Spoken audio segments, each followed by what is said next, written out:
Vous avez déjà sûrement dû remarquer que certaines phrases vous font paraître hésitants, très hésitants à l'oral et entachent grandement et fortement votre éloquence.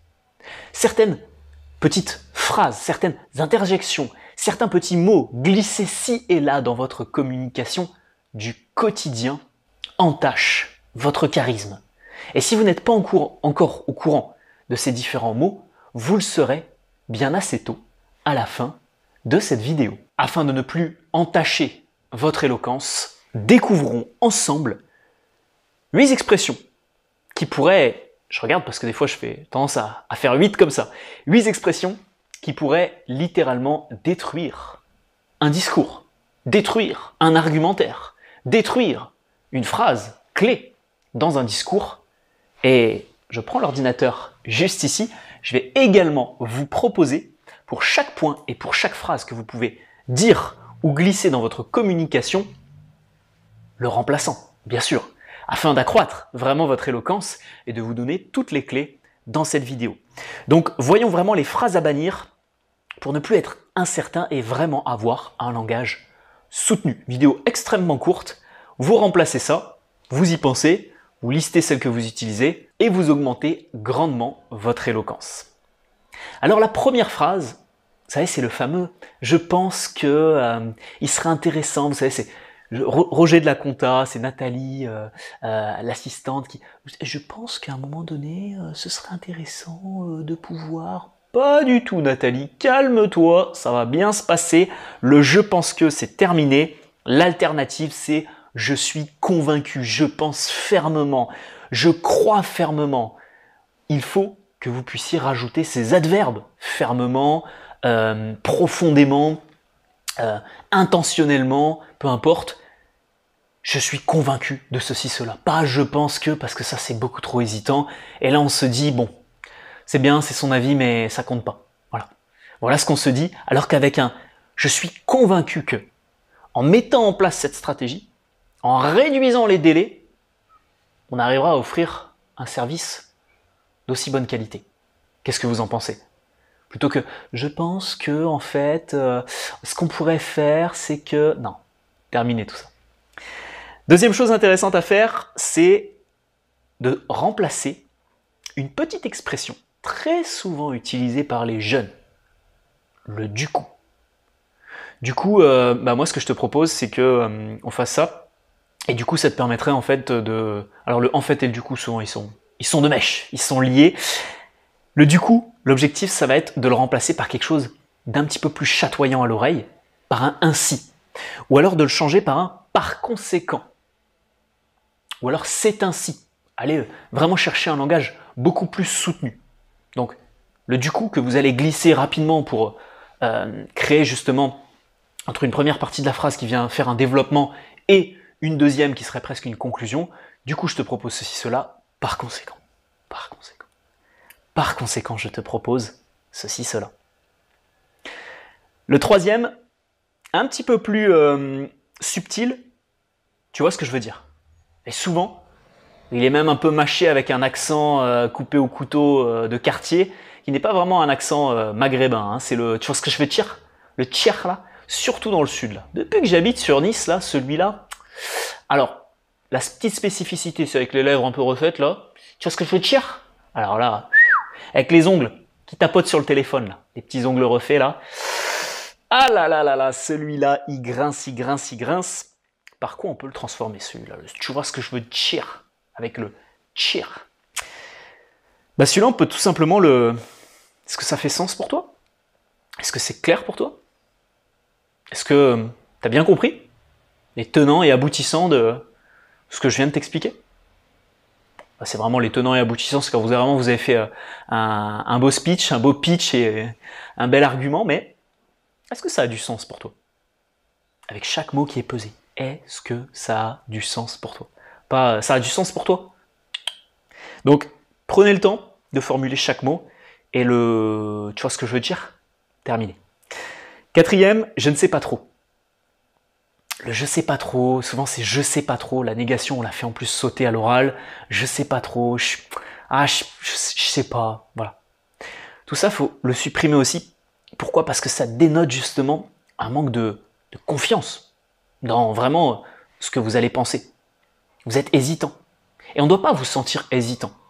Je fais une petite aparté, mais si beaucoup de politiciens ont une si grande éloquence, c'est pas parce que, sur le fond, ils sont extrêmement confiants par rapport à leur programme politique, par rapport à leurs idées, par rapport à ceci, cela. C'est juste qu'ils vont, à l'oral, faire semblant que. Quitte à se tromper. C'est d'ailleurs l'occasion derrière pour certains de faire des réels, des mèmes, des choses comme ça. Mais ils vont toujours, avec assurance, affirmer certains propos. Je crois que c'était Jérôme Cahuzac, je n'ai jamais eu de compte en Suisse. Je n'ai jamais eu de compte en Suisse, etc. Ça, il le martelait. C'est pas, ouais, bah, je sais pas, je suis hésitant. Non, pas du tout. Donc, le je sais pas trop, c'est si vous savez pas. Soit vous affirmez, soit vous vous renseignez. Donc, je vais me renseigner. Je vais creuser le sujet. Je vais en apprendre plus. Ça peut aussi être, je vais clarifier ce postulat, cette idée, ce chiffre que tu viens de me faire remonter. En tout cas, ça doit être une position claire, pas une position bancale. Fini le je ne sais pas, soit vous affirmez quelque chose, soit vous vous renseignez. 5e point, voilà. Bah voilà quoi.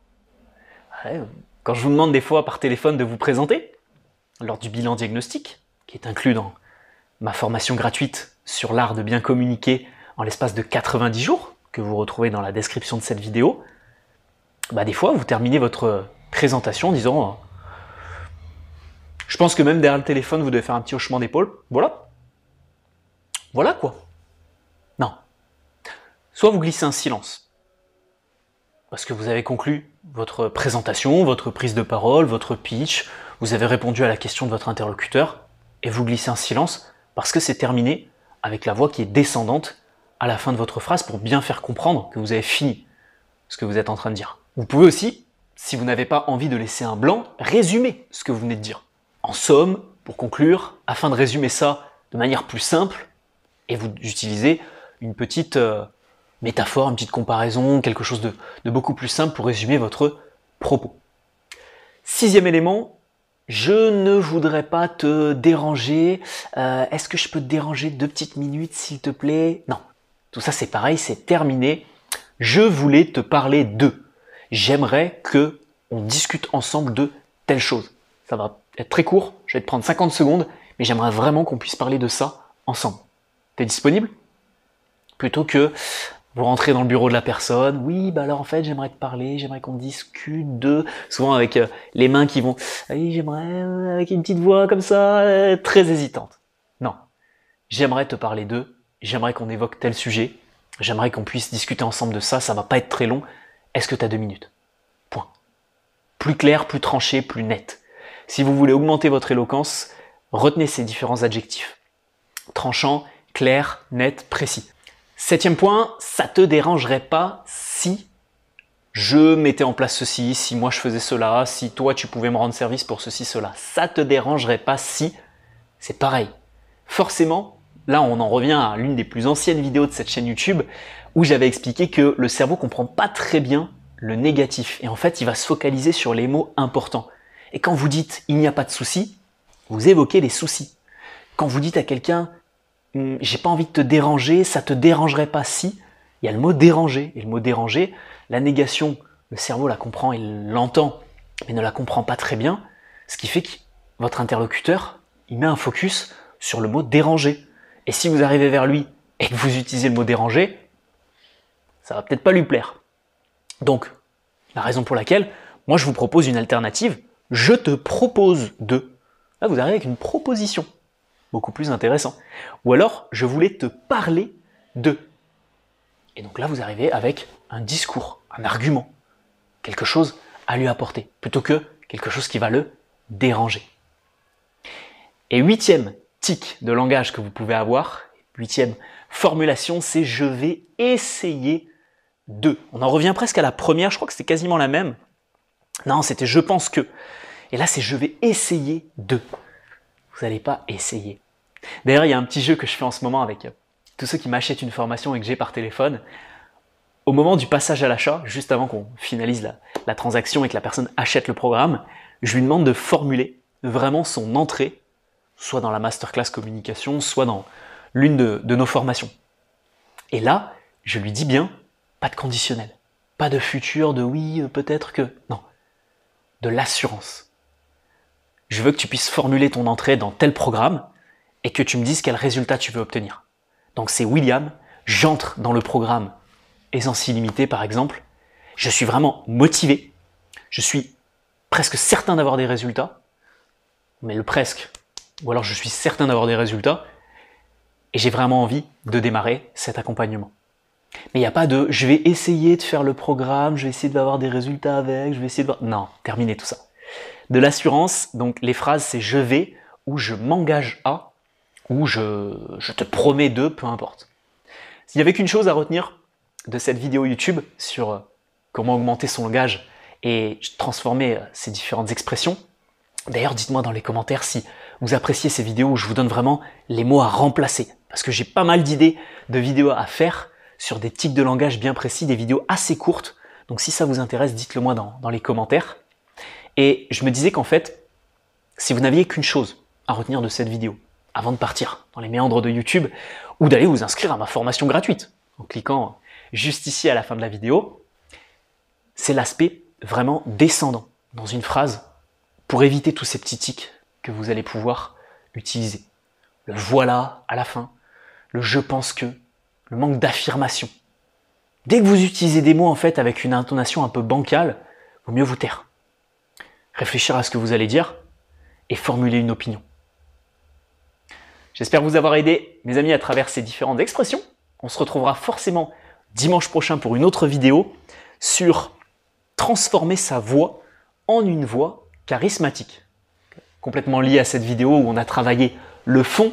Dans la prochaine vidéo, on travaillera la forme et je vous aiderai à développer une voix beaucoup plus confiante, beaucoup plus assurée et bien sûr beaucoup plus charismatique. Si vous voulez prendre de l'avance, ma formation gratuite pour être un excellent communicant en moins de 90 jours se retrouve juste ici. Et n'oubliez pas bien sûr le petit like et le partage à vos amis de cette magnifique vidéo YouTube. Merci pour votre attention, merci également pour votre soutien. Je pense que, d'ici là à ce que cette vidéo sorte, merci beaucoup pour les 40 000 abonnés sur cette chaîne YouTube. Et je vous dis à dimanche prochain. Prenez soin de vous, prenez soin de votre éloquence. Ciao, ciao.